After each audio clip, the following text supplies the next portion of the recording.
Hello, everyone, and welcome to another episode of Autism Stories. I'm your host, Doug Bletcher, the founder of Autism Personal Coach. Autistic people are the true experts of the autistic experience. And Autism Stories is where we interview autistic people to learn from their stories, experiences, and get their insights. If you would like to be notified about each week's episode of Autism Stories, we suggest you subscribe on your favorite podcast listening platform.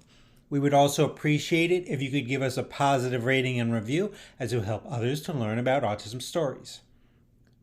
Jen Malia returns to Autism Stories on this episode to discuss her book series that features 5 neurodivergent characters. We also talk with Jen about her experience of digging for dinosaur bones. We hope you enjoy today's conversation. Jen, thanks so much for returning to Autism Stories. Thanks for having me today. Yeah, I think you might have the record for the longest gap in between your first appearance on Autism Stories and your second. I think we spoke even before. I think it was before the pandemic, so it has been a while. Yeah, it's been a couple years. Yeah, absolutely. Well, thanks for returning. And I wanted to start out our conversation by asking you about an article you wrote last year in which you, your husband, and your 3 kids hunted for dinosaur bones. It sounds like a really interesting experience. What the heck? Where the heck would one possibly go to find these bones? Yeah. What was interesting is that when I was doing research for my book, Violet and the Jurassic Land exhibit, I was trying to make sure that I got, all the scientific dinosaur names and did all kinds of research on that. And I had also really loved the Natural History Museum in Pittsburgh, the Carnegie Museum of Natural History, when I was growing up. So that inspired the book, but I thought, I don't really know what it's like to be like a paleontologist and really get out there in the field.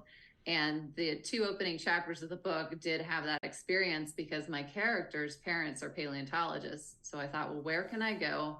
I'm in Virginia, so it wasn't easy to just sort of go out west.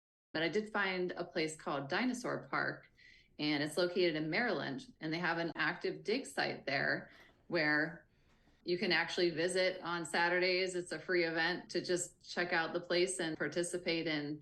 You're not really digging so much as like, you're brushing off, looking for smaller pieces of bone in most cases, though they have found some bigger pieces there as well. So yeah, it was a really fun experience. And I saw that you wrote that you were surprised that everyone in your family really enjoyed this experience. What made this experience a surprisingly positive one for your family? Well, for one, doing something new is often a challenge because it's like, okay, well, what are we going to be doing when we get? And a lot of times, my answer for something like this is like, I have no idea what we're going to be doing there. We're just going to sort of show up and hope that, it's an interesting experience. So when we showed up, it happened to be a really hot day. So that made it a little bit uncomfortable because when you're out there, just not a lot of things happening in terms of like you're searching for something that's going to take a lot of time. We found some fossilized wood, and we found just someone else that was there had found something significant, a crocodile tooth from the Cretaceous period. So that was really exciting because we had just gotten there when that happened. And so we were kind of crowded around with everyone else, like, oh, what did he find?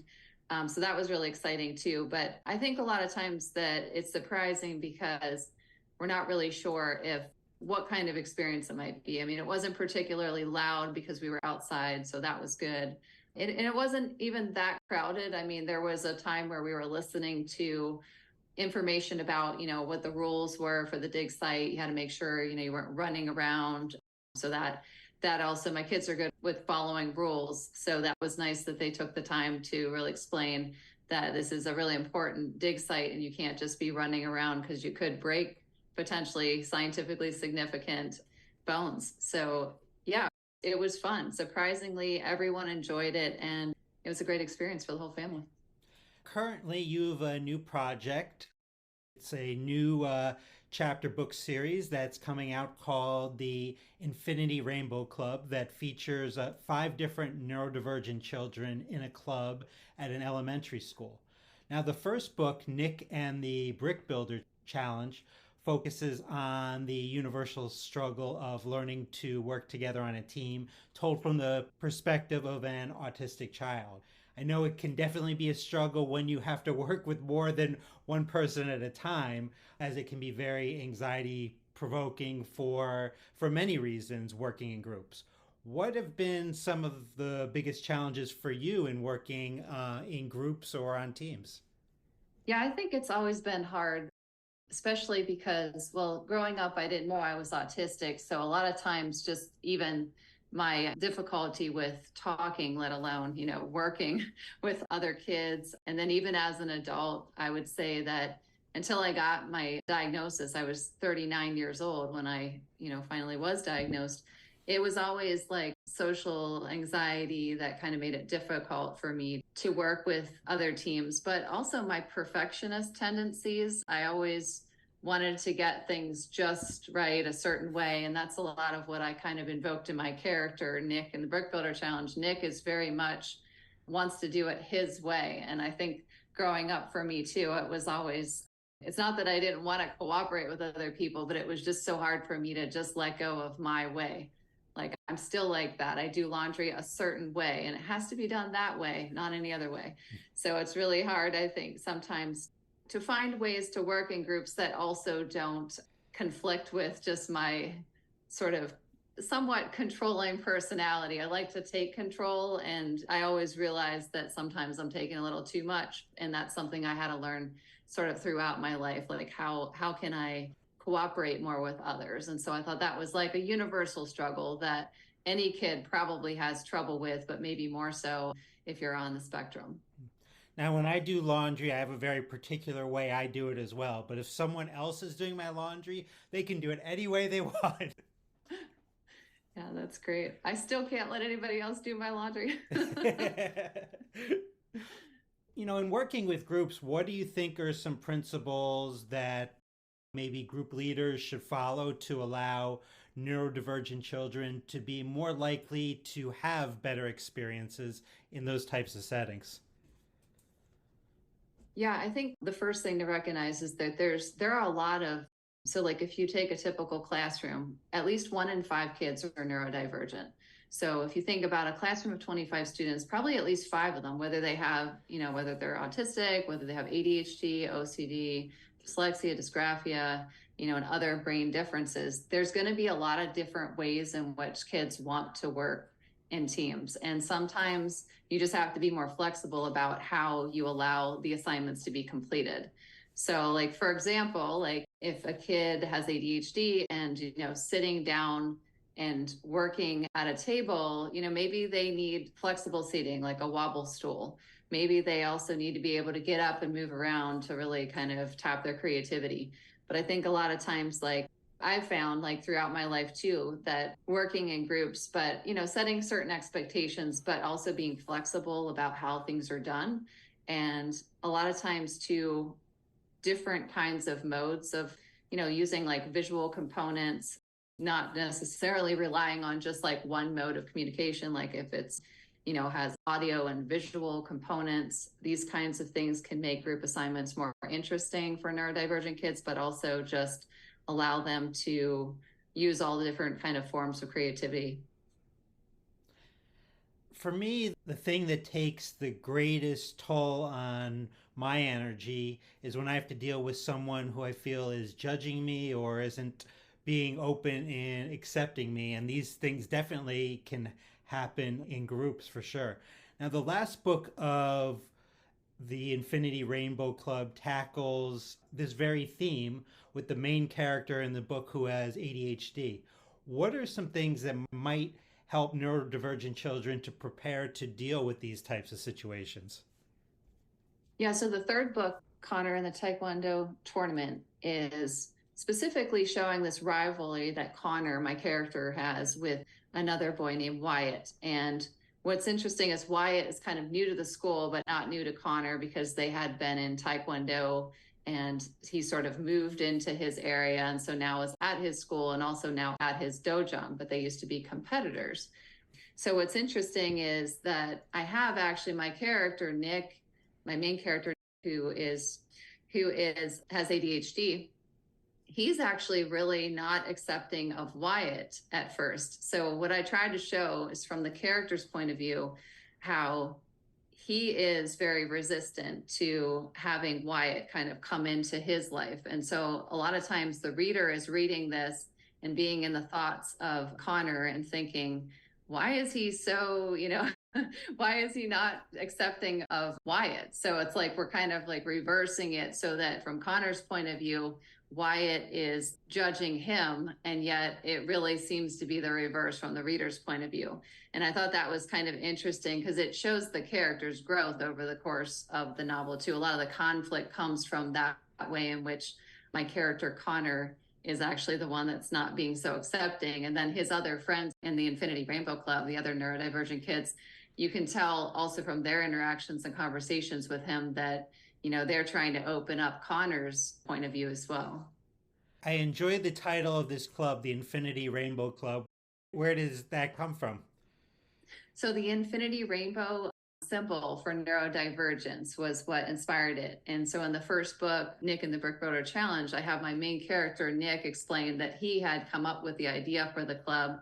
And it was because his mom, who actually is autistic as well, and it's loosely based on my own family structure. We have this kind of playroom in our house that has rainbow colored sort of padding, foam padding on the floor. And so I thought, oh, wouldn't that be nice to have that kind of setup? And that's what I put in the book, where the kids are building using plastic bricks to build in a playroom, just like my kids do at home.